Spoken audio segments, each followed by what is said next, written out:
Меня зовут Ирий Владимир Шишлов, я настоятель храма в честь святого великомученика Дмитрия Солунского. Приход был организован в 1987 году. Территория бывшей конюшни была отдана церкви, и уже первое богослужение было совершено 9 сентября 1989 года в бывшей сторожке. Сейчас мы это здание используем под трапезную.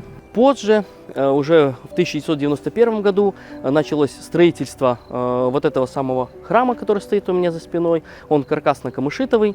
Впоследствии он был отделан облицовочным кирпичом и покрыт краской. А также в 1993 году уже владыкой Алексеем Кутеповым было совершено освящение этого самого храма. Усилиями прихожан этого самого храма территория очень хорошо облагорожена, потому что сами прихожане смотрят за этой территорией.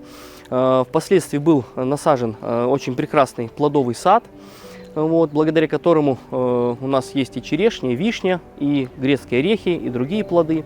Также очень много цветов, которые также мы используем для украшения нашего любимого храма.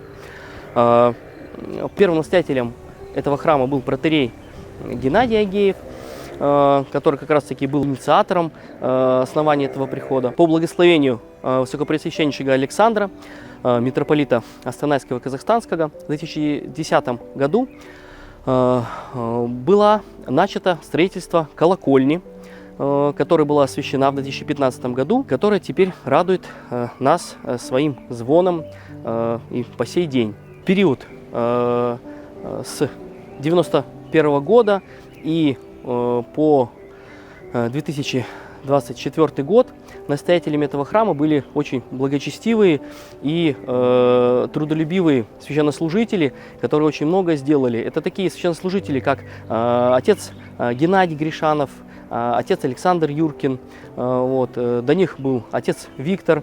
Они очень много сделали для этого храма. Была сделана и кровля храма, и полы, напольные накрытия были очень хорошо ухожены, которыми мы пользуемся до сих пор. Также была построена колокольня, закуплены были купола, и вообще, то есть все предыдущие настоятели очень много потрудились для того, чтобы облагородить храм, сохранить этот приход и приумножить все, что есть на этой территории.